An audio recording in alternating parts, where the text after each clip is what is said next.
What's up, guys? It's your boy, the Piscine Predator. I'm back with that TPP, True Crime Talk, baby.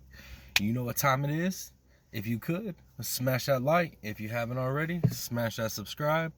And if you're feeling generous, like I always say, just hit that share and send it out there. All right, guys, let's jump into this topic. All right, the topic for this one, oh man, it's that minister murder, right? The one out of New Hampshire with the defendant, Mr.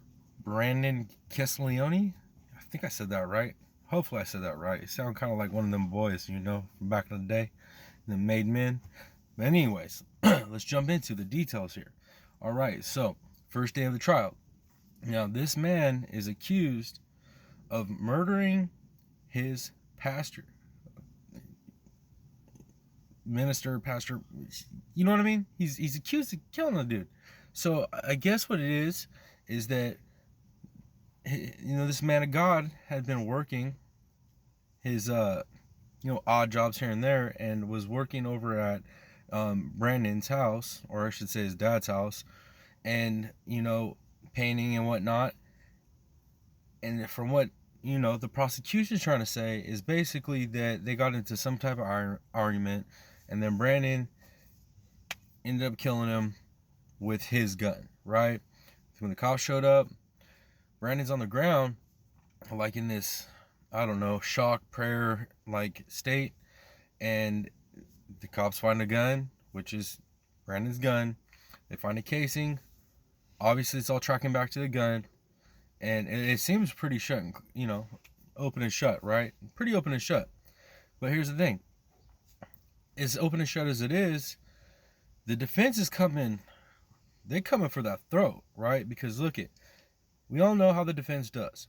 Every one of these cases, they're going to attack the investigation. 100% attack it, right?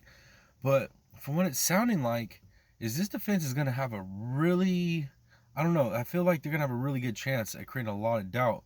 Because it seems like so far on this first day that the things that don't really track on the investigation, like it seems to be like a lot of I'm not sure's by the law enforcement were involved in this investigation.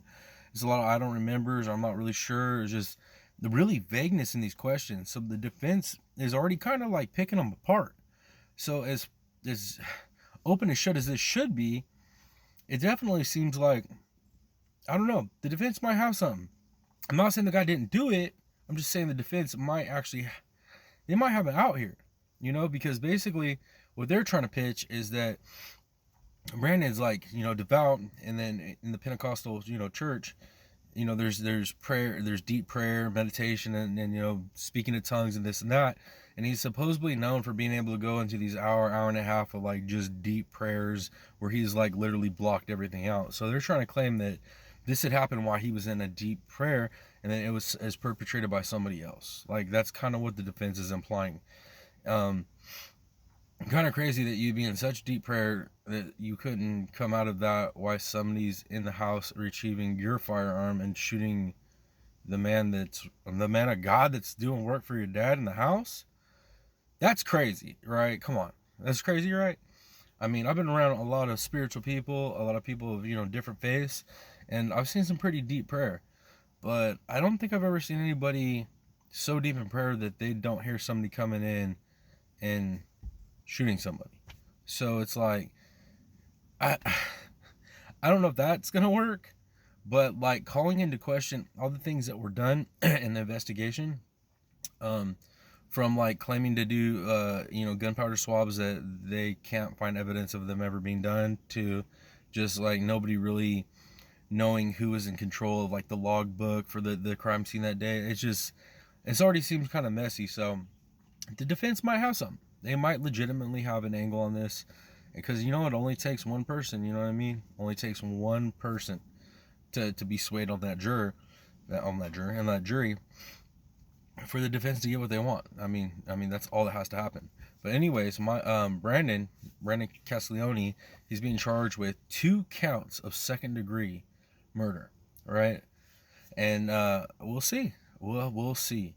But here's one of the crazy things about this case that it's I need some follow-up. I'm trying to look in more into it to see like if there's a court case or a trial for this one.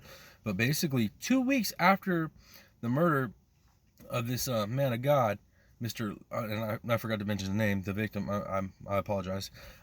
Luis or Louis, yeah, I think Luis or Louis. I'm not sure how exactly they go by it.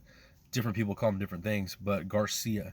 But anyways, Mr. Garcia's step grandson ends up 2 weeks later showing up at the church function, right? Showing up at the church function and opens fire on the church function, injuring 3 people, one of those being Brandon's granddad.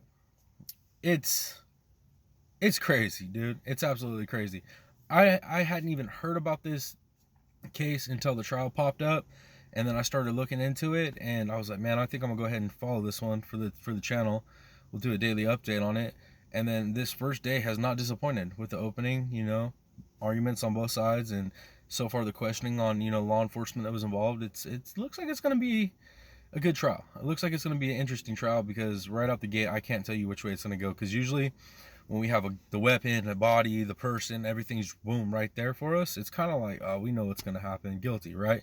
But with this one already, like, I don't know, man, that investigation might have hurt prosecution. So we'll see.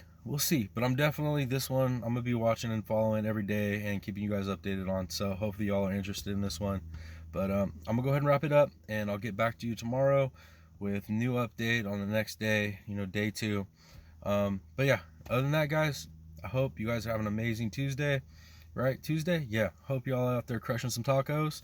And that's it. It's your boy, the Piscine Predator. And until next video, I'm out, y'all. Much love. Peace.